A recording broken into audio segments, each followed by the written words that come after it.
Go yard. I got so much motherfucking design on right now.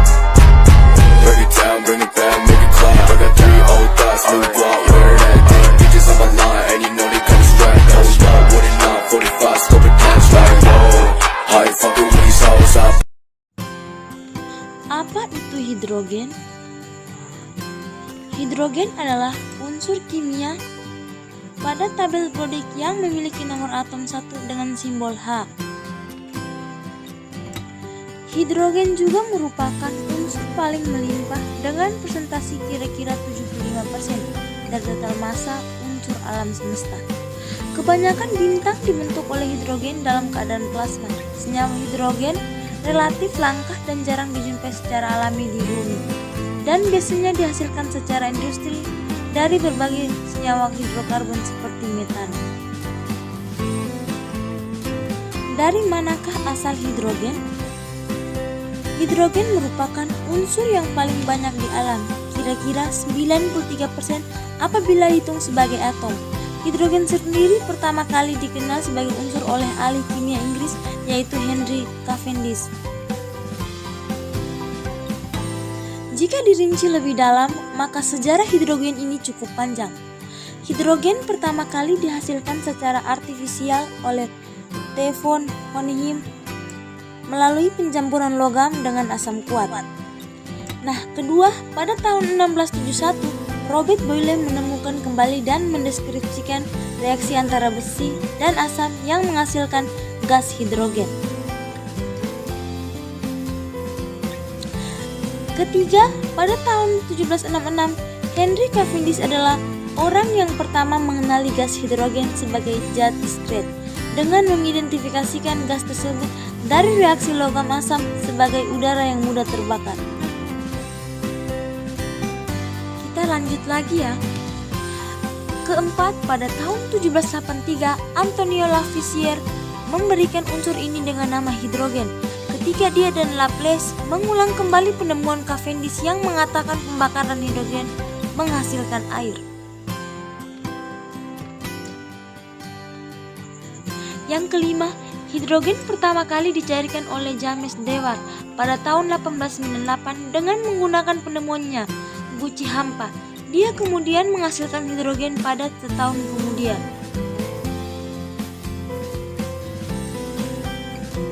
Di mana kita dapat menemukan hidrogen? Nah, teman-teman, hidrogen ini merupakan unsur yang ditemukan dalam kelimpahan yang besar di bintang-bintang dan planet-planet raksasa gas. Awan molekul dari H2 diasosiasikan dengan pembentukan bintang. Lanjut yang ini ya. Hidrogen memainkan peran penting dalam pemberian energi bintang melalui reaksi proton-proton dan fusi nuklir daur CNO.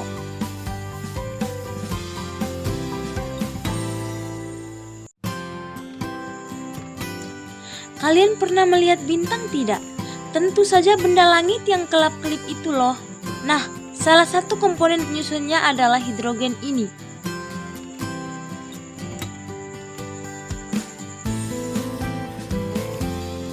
Dari mana lagi ya kita bisa menemukan hidrogen? Hidrogen dapat dihasilkan dari berbagai sumber seperti air, bahan bakar fosil, dan biomasa. Saat ini sekitar 95% hidrogen yang dihasilkan dari bahan baku berbasis fosil yaitu steam reforming gas alam.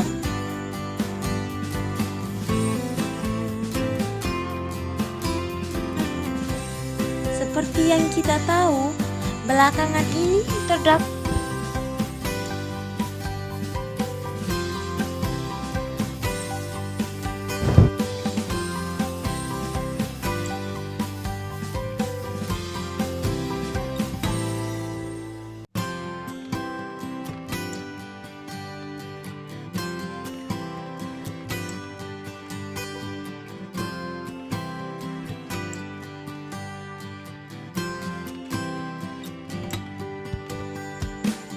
Ya, benar. Suhu dan tekanan tersebut berada pada level normal. Hidrogen tidak dapat dilihat atau dirasakan keberadaannya.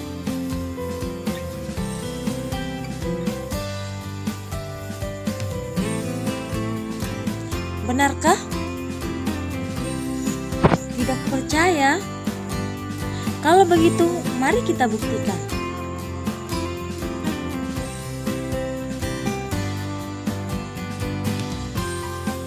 Dapatkah kalian menjelaskan bentuk hidrogen secara kasat mata? Sulit bukan? Hal ini dikarenakan hidrogen hanya memiliki berat atom 1008. Bentuk monoatomiknya merupakan zat kimia yang paling banyak di alam semesta. Pada suhu dan tekanan standar, atom A tidak memiliki warna, tidak berbau, tidak berasa, dan tak beracun. Setelah ini, apalagi ya? Kita akan membahas mengenai pengertian, asal-usul karakteristik, dan sifatnya sudah. Lalu, apa lagi yang akan kita bahas?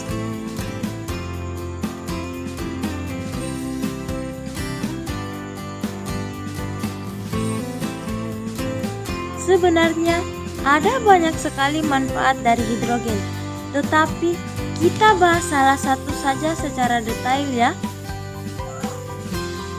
Manfaat dari hidrogen sebagai sumber energi alternatif mengganti bahan bakar fosil.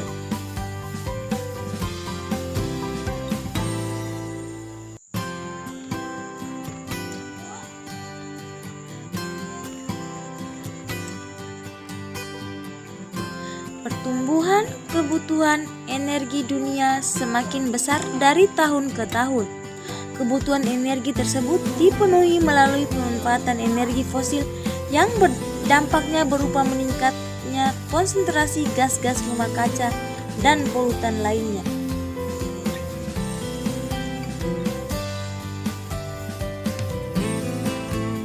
Apabila subsidi bahan bakar dihapuskan, maka harga bahan bakar makin menjadi lebih mahal daripada harga bahan bakar nabati atau biofuels.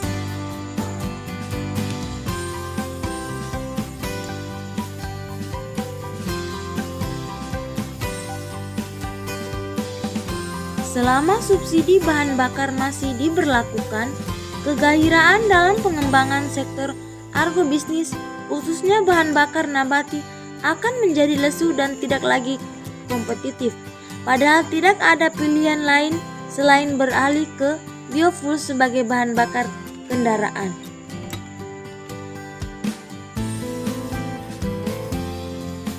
Keamanan energi adalah sebuah isu besar dalam kaitannya dengan kelangkaan dan fluktuasi harga bahan bakar fosil serta pemakaian bahan bakar secara tidak efisien.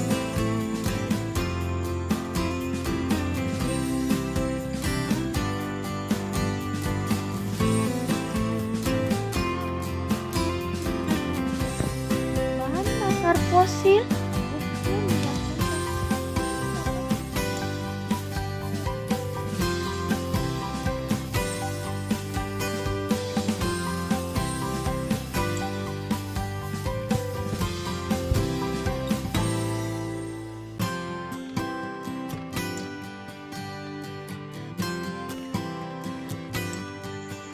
Lalu, adakah bahan lain yang dapat menggantikan bahan bakar fosil? Jawabannya adalah hidrogen. Hidrogen merupakan salah satu bahan bakar alternatif. Sebanyak 95% dari hidrogen yang digunakan saat ini berasal dari pemrosesan gas alam. Dan sisanya diproduksi secara elektrolisa, sebuah proses yang menguraikan air ke dalam komponen-komponennya, yaitu hidrogen dan oksigen. Hidrogen sebagai energi masa depan yang ramah lingkungan.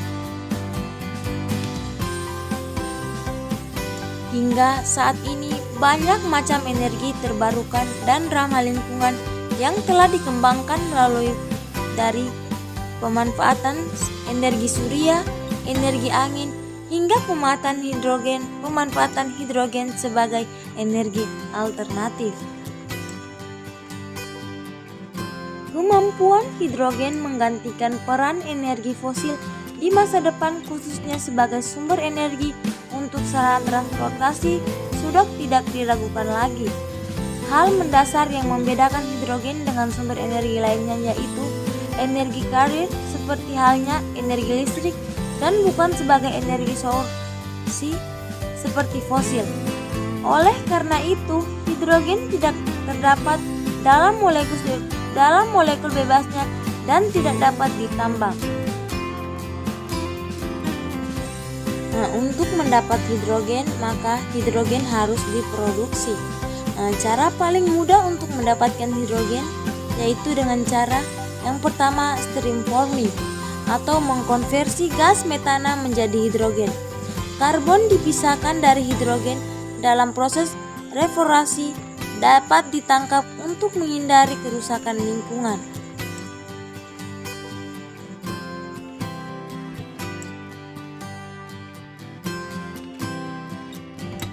Yang kedua yaitu elektrolisis.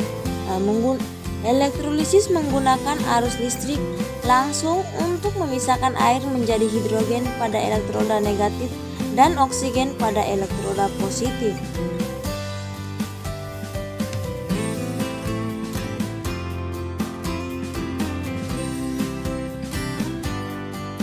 Yang ketiga, pemisahan air secara termokimia. Pemisahan air secara termokimia menggunakan bahan kimia dan panas dalam beberapa langkah untuk memisahkan air menjadi beberapa bagian.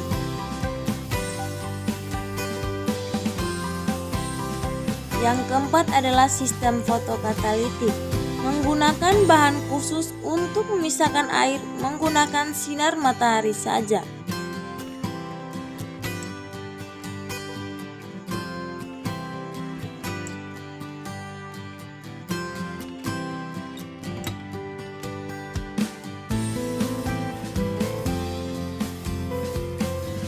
Yang kelima yaitu gasifikasi. Gasifikasi menggunakan panas untuk memecah biomasa atau batu bara menjadi gas hidrogen murni dari yang dapat diekstraksi. Terus yang keenam yaitu sistem fotobiologi. Sistem fotobiologi menggunakan mikroorganisme untuk memisahkan air dengan adanya sinar matahari. Nah, teman-teman, kita lanjut lagi ya, yaitu keuntungan menggunakan bahan bakar hidrogen. Nah, yang pertama, udara lebih bersih dan tak tergantung pada minyak asing. Yang kedua, menurunkan tingkat polusi. Yang ketiga, ongkos produksi bahan bakar fosil lebih sedikit. Dan yang keempat, sel-sel bahan bakar bersih.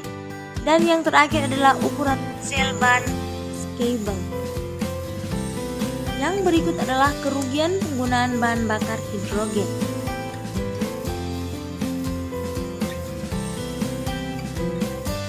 Yang pertama, sumber energi yang tidak langsung harus memproduksi lebih dahulu. Terus yang kedua, menurut laporan jurnal Science, proses penyediaan hidrogen dapat menciptakan lumbung ozon di kutub-kutub bumi. Dan yang terakhir adalah simulasi komputer menunjukkan bahwa suhu stratosferis turun hingga 0,5 derajat Celcius. Nah, itulah 3 kerugian penggunaan bahan bakar hidrogen. Jadi yang berikut adalah kesimpulan dari hidrogen. Hidrogen sangat potensial sebagai sumber energi bahan bakar yang mendukung penciptanya lingkungan yang bersih tanpa adanya polutan yang mengancam. Demikian presentasi dari saya mengenai hidrogen. Semoga bermanfaat untuk teman-teman. Saya pamit undur diri. Assalamualaikum warahmatullahi wabarakatuh.